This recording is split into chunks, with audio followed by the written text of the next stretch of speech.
nos acompaña vía telemática el doctor Carlos Poveda, abogado constitucionalista, abogado penalista, además también conoce mucho del tema político. ¿Cómo está, doctor Poveda? Buenos días, bienvenido, gracias por estar en Punto Noticias en su primera emisión, a los tiempos, bienvenido. Les saludamos Alexis Moncayo, quien le habla a Licenia Espinel. En las últimas horas hemos visto este despliegue informativo, propagandístico por parte del Ministerio de Defensa con la colaboración de este señor Eric Prince, el mercenario encargado de supuestamente asesorar a las Fuerzas Armadas.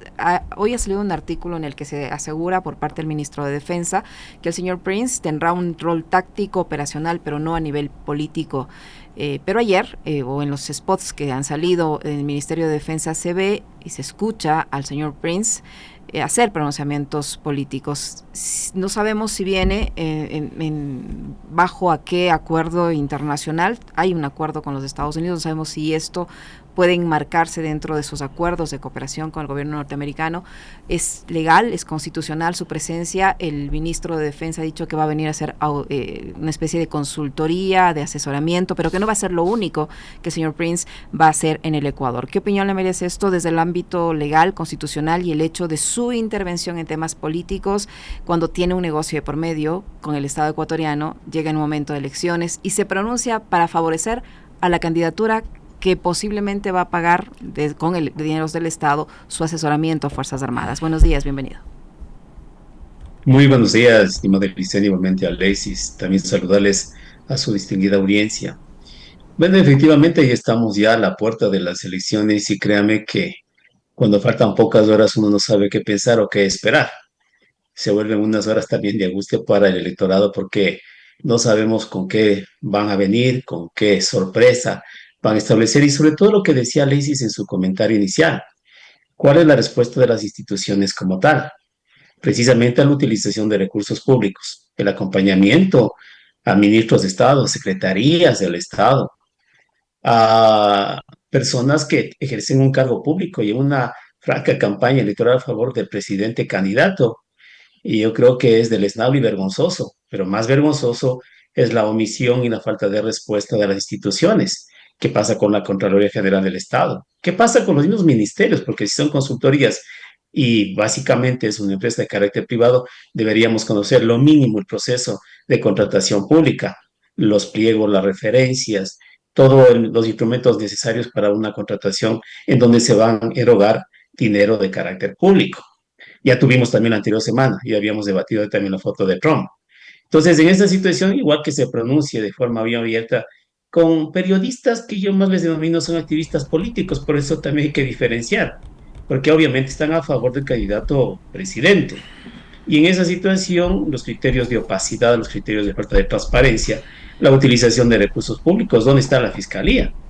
Totalmente selectiva. Entonces yo creo que más allá de las actividades que realiza el candidato presidente que no usa licencia, que el Consejo Electoral tampoco llama la atención, que el Tribunal de Contencioso Electoral sabemos en qué línea está, que igualmente sabemos por dónde van las denuncias, ¿no? Porque es casi ya el anuncio de decisiones debidamente establecidas y ya anunciadas. Entonces yo creo que más allá es la respuesta de las instituciones que para determinado candidato no existe ningún tipo de respuesta, no existe ningún tipo de restricción, y también ver a un organismo constitucional como la Corte Constitucional del Ecuador, que es el máximo organismo constitucional, con decisiones tibias y también que en definitiva no ha solucionado ningún problema. Eso yo creo que es lo más preocupante y ahí podemos concluir que la institucionalidad del Estado está venida de menos y que obviamente habrá que reestructurar el Estado como tal y repensar inclusive en un tema de justicia transicional, Alexis y Licenia. ¿Cómo está, doctor Poveda? Un gusto saludarle, buenos días. Uno de los últimos anuncios que ha hecho Diana Tamaint, lo conocimos de este fin de semana, en el que habla de la posibilidad de cambiar los recintos electorales por efecto del mal tiempo, de las lluvias. De hecho, tenemos algunas ciudades que están inundadas, ¿no? El caso de Milagro hemos visto este fin de semana bastante complicado. ¿Qué sería lo adecuado y qué es lo que la ley posibilita en casos extremos como estos, doctor? Porque el anuncio es preocupante una semana antes de la elección. Precisamente por lo que dice Alexis, o sea, días antes establecer cambios en las juntas electorales.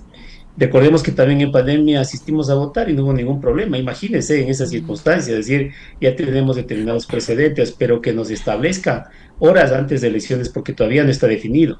ellos establecerán de acuerdo a sus informes que ya son consabidos, ¿no? Ya sabemos por dónde puede ir, porque tampoco hay seguridad jurídica, que nos vengan y nos digan el miércoles, jueves o quién sabe el viernes y cambien el lugar de las elecciones. Obviamente esto genera inseguridad, pero sobre todo una situación para el electorado, no saber dónde se sufraga. Y eso también genera situaciones en donde podría del margen tener un error de carácter técnico, es decir, podría haber un empate técnico con puntos determinados.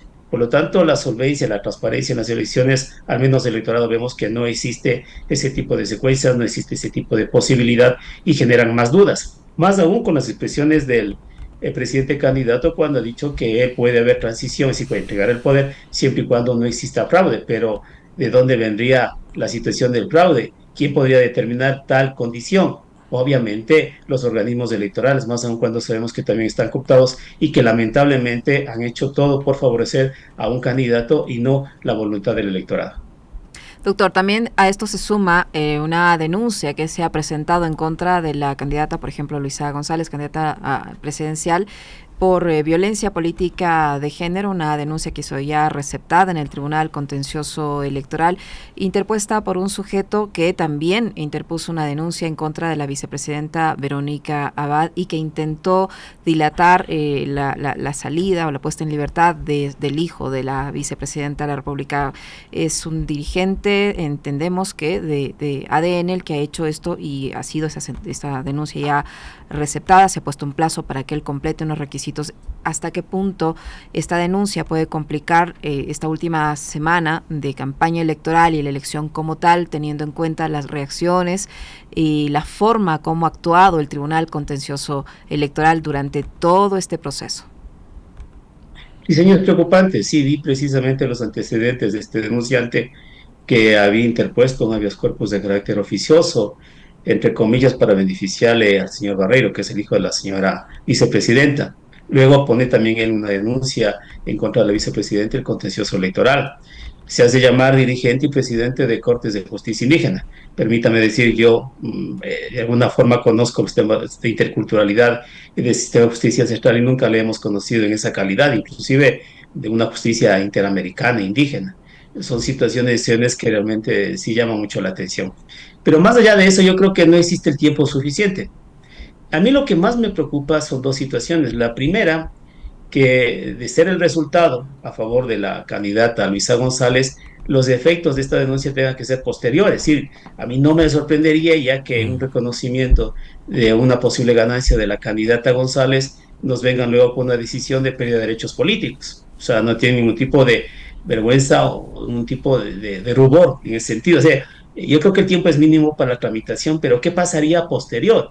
¿Cuál sería la decisión? Porque, digan o no, existe un criterio de que el contencioso electoral precisamente no tiene criterios de imparcialidad y de justicia. Uh-huh. Entonces, en ese sentido, sí nos preocupa, y más aún, inclusive cuando se hace escenarios de la gobernabilidad en la Asamblea Nacional, porque ninguno de los dos facciones que representarían criterios de apoyo mayoritario, y hablando en términos legislativos, son minorías muy respetables, inclusive se podría ver ya, después del año de gobierno, una situación posible de muerte cruzada.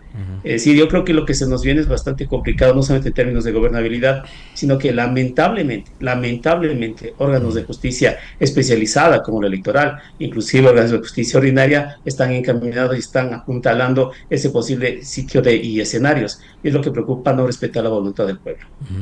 Doctor, veo que usted coincide mucho en la preocupación que nos manifestaba la semana anterior en este mismo espacio el analista político Decio Machado. Decio nos decía algo muy parecido a lo que usted nos está en este momento mencionando, y es el hecho de que casi nadie o pocas personas, de hecho a los únicos que les he escuchado hablando de esto es a usted y a Decio Machado, nadie está hablando del día después del 13 de abril.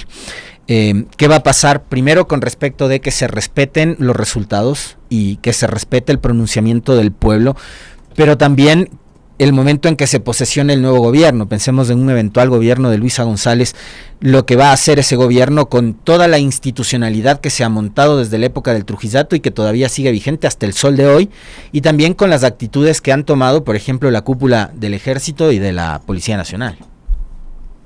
Es lo más preocupante porque el monopolio de la fuerza pública está en estas dos ramas. Y abiertamente, Alexis, yo he tenido casos de servidores policiales y militares que abiertamente están haciendo campaña, abiertamente, o sea, ningún tipo de limitación y les permiten absolutamente todo. Entonces, en esa situación sí preocupa qué va a pasar, perdón, el día de mañana. ¿Qué va a ocurrir? ¿Van a respetar? Nuevamente regresamos a los 70, a los 80, en donde quien dirimía el poder democrático era básicamente quienes ostentan el monopolio del uso de la fuerza. Si estamos básicamente en manos de la fuerza pública y de las Fuerzas Armadas, si imagínense cómo hemos retrocedido. Yo creo que cuando hablo de justicia transicional, que es un término de pronto un poco coloquial, un poco novedoso, es que la institucional del Estado está venida de menos. Si no tenemos institucionalidad, la ley no se le respeta, usted ya lo ha dicho en su comentario, yo coincido también con eso. Entonces, ¿qué significa la justicia transicional? Son los días después inclusive de los conflictos armados, porque conflictos armados no va a pasar toda la vida. Y yo creo que ahí deberían hacer un plan que no les he escuchado a ningún candidato, y al señor González tampoco lo he escuchado, un plan primero de pacificación, luego un plan de reinstitucionalización. Y eso precisamente se llama justicia transicional, porque si usted se percata, Alexis y Licenia, todo radica en la justicia, justicia electoral, justicia constitucional, justicia ordinaria. O sea, toda la situación y todos los escenarios que nosotros tenemos siempre decantan en los temas de justicia. Entonces, en ese sentido, creo que debería también pedir apoyo. Naciones Unidas tiene mucha experiencia en ese tipo de situaciones después de los conflictos armados, después de las confrontaciones internas, porque aquí lo tenemos y lo vivimos. Hay una radicalización, una polarización absoluta. Entonces no sabemos qué va a pasar el día de mañana. Primero, ¿respetan las elecciones o no respetan? Porque la única confianza que tenemos, Alexis Licenia, no son en los organismos nacionales, será en los observadores internacionales que ojalá también pongan ellos este tipo de observaciones, ¿no? Cuando traen a un señor consultor privado a realizar actos de proselitismo político. Pero no sabemos qué va a pasar esta semana. En definitiva, es todo una incógnita. Escuché en la mañana hoy a algunos colegas de ustedes que decían que ojalá pase y ya sea el día lunes 14. No, no, es que tampoco debemos ser así, tan ligeros, porque no sabemos qué va a ocurrir. Ya nos ha pasado ya en las anteriores elecciones, inclusive con situaciones que han afectado la vida de personas. No sabemos a dónde va a llegar o a qué nivel se va a escalar con el objeto de no entregar el poder y mantenerse el status quo que tenemos ahora. En esa incertidumbre, doctor Poveda, ¿cuánto suma a esa incertidumbre decisiones del Consejo Nacional Electoral que cambian las reglas del proceso en medio de la elección sin que se haya esperado un año antes para hacer esas reformas? La Corte Constitucional se ha pronunciado, pero ha hecho un pronunciamiento bastante tibio en el sentido de darle la razón al Consejo Nacional Electoral y a su vez al presidente, porque fue una propuesta del presidente que el Consejo Nacional Electoral obedeció el tema del uso de los celulares. ¿Hasta qué punto esto va a afectar en el sentido de generar esta incertidumbre? Porque no sé si todos sabrán cómo se va a aplicar esto después de la respuesta que ha dado la Corte Constitucional, cómo queda. El ciudadano no va a ser multado, eso sí está claro, pero no va a poder tomar la foto de su voto, sí va a poder poner la papeleta para mostrar por quién votó, ahí se vulnera igual el secreto al voto. Pero ¿qué va a pasar con los integrantes de las juntas receptoras del voto y los observadores de las organizaciones políticas? ¿Van a poder revisar el escrutinio, van a poder fotografiar para que nadie por ahí se equivoque en poner el número para A o B candidatura? No sé cómo va a quedar eso después de la respuesta de la Corte Constitucional y hasta qué punto esto genera más incertidumbre. Mire, quienes creemos en una justicia constitucional independiente siempre creíamos de que era la última instancia de contrapeso. Siempre nos han dicho que la Constitución de Correa, porque así lo identifican los detractores, era una constitución hiperpresidencialista. En teoría y en la práctica no corresponde a esa realidad, porque yo creo que el máximo poder de decisión lo tiene la Corte Constitucional. O sea, el máximo organismo en donde llegan todo este tipo de problemáticas por encima, inclusive de la justicia ordinaria, de la justicia especializada, es la Corte Constitucional, a la que siempre hemos apelado a que se emita su último dictamen, y obviamente el dictamen ya que se emiten aquí agota cualquier tipo de recurso adicional. Y en ese sentido, la resolución que hace la Corte Constitucional trae más a confusión y hasta una lectura para expertos, porque yo le aseguro, Liceña y Alexis, que si yo hablo de principio de legalidad, de juridicidad, de proporcionalidad, los ciudadanos ordinarios no van a conocer. O sea, ¿a qué se refiere la Corte Constitucional? Porque los abogados siempre hablamos a veces en un idioma que nadie nos entiende. Y es claro, o sea, que la pena esté anticipada, que hay un principio de reserva legal, que existe un procedimiento adecuado previo al juzgamiento. Pero hasta que lleguemos a esa discusión, bien a través de una acción de protección, porque yo creo que ya no va a haber aprehensiones, esa era también una preocupación, pero van a emitir un formulario, si es que usted violenta ese tipo de disposiciones, le van a iniciar un procedimiento. entonces podría presentar un procedimiento interno, podría presentar una acción de protección, pero vamos a discutir. Imagínese usted, o sea, lo complicado que va a ser estar presente en una acción judicial, en una acción de recurso interno.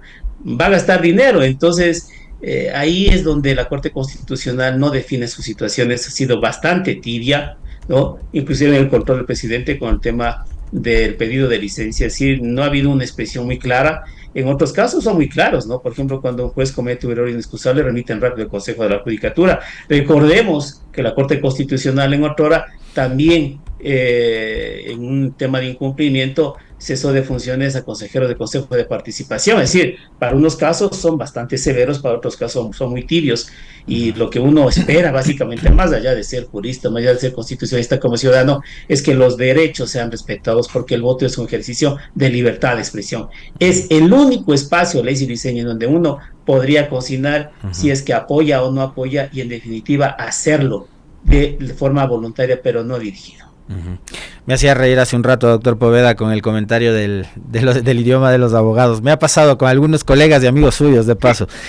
Oiga, doctor, en medio de esta discusión electoral, hay otros asuntos que, en cambio, estos los ha citado en alguna conversación con nosotros acá el analista Pedro Donoso, y tiene que ver con la institucionalidad y la permanencia de determinados actores en ciertas instituciones de control. Ahora mismo, en medio de esta elección, se está conversando también sobre la posibilidad de que se prorrogue en funciones la fiscal Diana Salazar.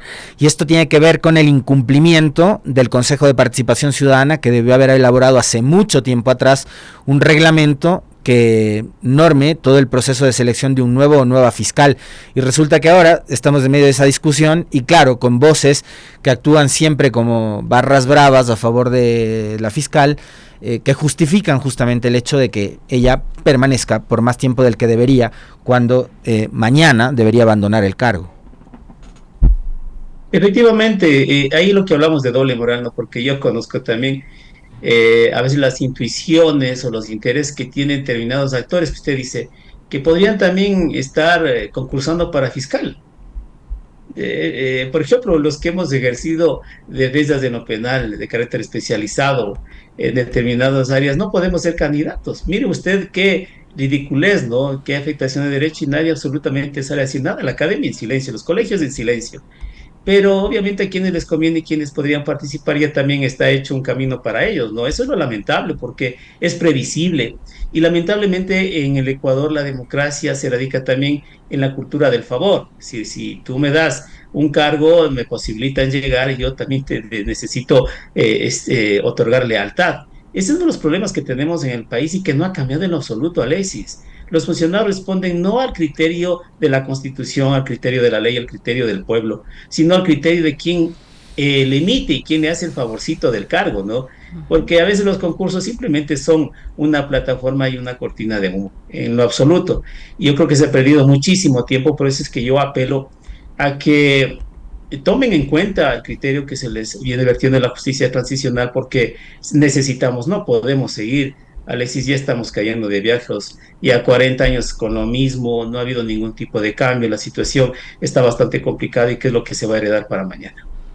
Pero ¿qué opinión le merece, doctor Poveda, usted que ha estado litigando, usted que ha estado viviendo en primera persona todas estas velocidades, estos manejos, estas influencias en el sistema de justicia, el paso de la señora Diana Salazar por la Fiscalía General del Estado durante todo este tiempo? En el Consejo Nacional, en el Consejo de Participación Ciudadana se ha hecho de todo. Se bajaron medio consejo para evitar que se realice ese concurso y que se renueve la autoridad en esta institución del Estado, en el Ministerio Público, y al parecer va a pasar lo que pasó con la Contraloría. Vamos a tener una especie de CELI 2 en la Fiscalía General del Estado. No puede haber ya prueba de funciones, ¿no? Ya la ley es muy clara en ese sentido. Y le digo por experiencia propia, no es de que yo tenga un criterio de referencia. He tenido casos, el tema, por ejemplo, de Assange, no sé si ustedes saben que inclusive se archivó en la Fiscalía por tema de espionaje, y sin embargo en España está caminando el caso. En Estados Unidos también está caminando, porque está denunciado Mike Pompeo. Aquí en el Ecuador, con las mismas circunstancias, se archivaron. Hemos luchado inclusive a nivel judicial y también lo archivaron. Y luego este tipo de repercusiones vienen también a generar un espacio de repercusión, porque lo que estamos, por ejemplo, no sé si ustedes conocen, hay una demanda ya en el sistema interamericano que después de pronto de 8 o 10 años tendrá una resolución que lamentablemente podría afectar los intereses del Estado. Tenemos, por ejemplo, los temas de Leonidas Diza en los casos que yo le he podido defender cuando se declaró la nulidad de un juicio de procedimiento directo. Tenemos el habeas corpus que está en la Corte Constitucional del señor Isa y hasta la presente fecha no se resuelve. Entonces, también participamos en el tema de metástasis en una etapa en donde dos jueces de cuatro países fueron sobreseídos y nadie ni siquiera pidió disculpas y la fiscalía no apeló. Entonces, ese tipo de situaciones lo que hacen es, en criterio muy personal, que disponer que la justicia lamentablemente es selectiva, que la fiscalía toma casos cuando le interesa, el tema es inclusive de impacto político. La situación no sucede lo mismo con otro tipo de actores, ¿no? Con los expresidentes Moreno, con el presidente Lazo, su entorno igualmente, con el presidente Noboa. Es decir, no pasa absolutamente nada. Pero si es un contrario político, un contradictor, pues obviamente se dispone y se activa todo el círculo de justicia. Pero lo que a mí más me lamenta es tener jueces que no hacen un contrapeso. Porque muchas veces nosotros culpamos a la fiscalía, Alexis y Licenia, pero las últimas resoluciones, cuando pide fiscalía algún pedido, obviamente es el juez. O sea, ¿dónde está la imparcialidad y la función de juez? Es lo que más me preocupa, porque la fiscalía puede pedir lo que sea, pero ¿quién le ha hecho una situación de omisión, una reflexión? En alguna ocasión un tribunal de juezas se opuso y usted ya miraron que inclusive ordenaron el allanamiento, pero necesitamos ese poder de jueces, a pesar que la Constitución tiene la función, pero ese poder de jueces que en algún momento digan, no, o sea, momentito, aquí las cosas tampoco se piden así, esto no es una zona franca o tiene patente de curso para pedir y hacer lo que sea. Y en todo este transcurso de tiempo que hemos tenido la presencia de la señora fiscal, no hemos visto lamentablemente eso. Y lo que se ha utilizado, pues digo, no sé qué vamos a pasar en este fin de semana, en esta semana, no sé, la justicia se activará, qué es lo que ocurrirá y lamentablemente ha sido un apéndice del gobierno y un actor electoral y político de nuestra trascendencia. Doctor Poveda, para ir terminando porque se nos acaba el tiempo, usted conoce muy de cerca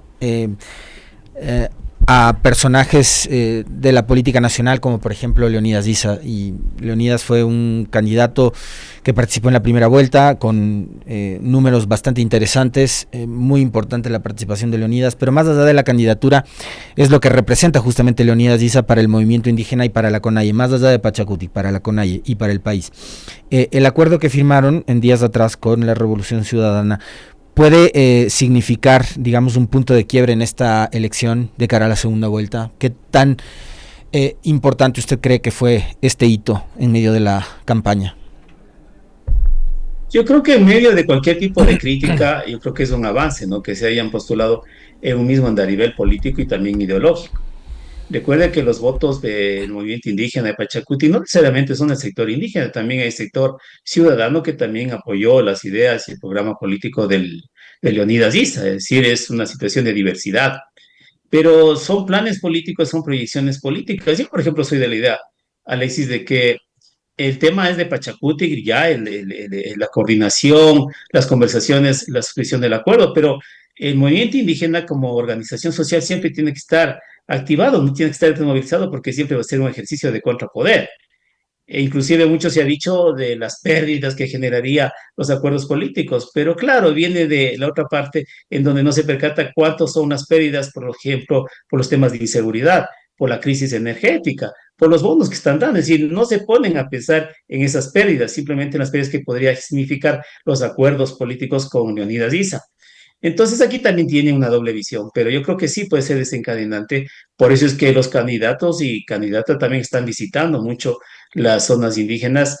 Yo lamento como el que más, y créame, yo he trabajado casi 30 años con los sectores indígenas, hay una división, sí hay una división. Yo, por ejemplo, no puedo aceptar bajo ningún punto de vista que existan criterios libertarios en zonas comunitarias, porque el sector indígena, cuando usted lo conoce, es una zona de colectividad, de solidaridad, de compartimiento hasta familiar, pero que vengan a hablar las ideas de mi ley en una comunidad, a mí sí me trastoca, créame, me trastoca, más allá, hasta lo que está pasando con Rob y el capitalismo arancelario que está ocurriendo en Estados Unidos. Pero hablar eso en comunidad y recalcar esos temas, a mí sí me parece de otra dimensión.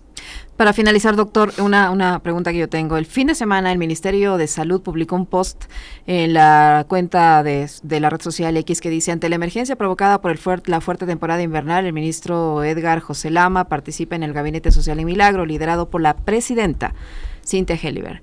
En la página de la Presidencia de la República no hay un decreto en el que se le encargue la presidencia a la señora. El último decreto relacionado con ella dice designar como vicepresidenta constitucional de la República a la economista Cynthia Natalie Heliber. El presidente no ha pedido licencia. ¿Quién gobierna? ¿Quién es el presidente? ¿La señora Heliber o el presidente candidato? ¿Puede la señora Heliber ejercer como presidenta encargada sin un decreto? Sí. ¿Cómo entendemos esta parte? Mire, hay un tema, la Asamblea Nacional, que es el máximo organismo legislativo, la representación del pueblo, ha ratificado que la vicepresidenta es la señora Abad. Es decir, yo creo que hay un pronunciamiento más allá de la situación de derechos y políticos de contencioso electoral.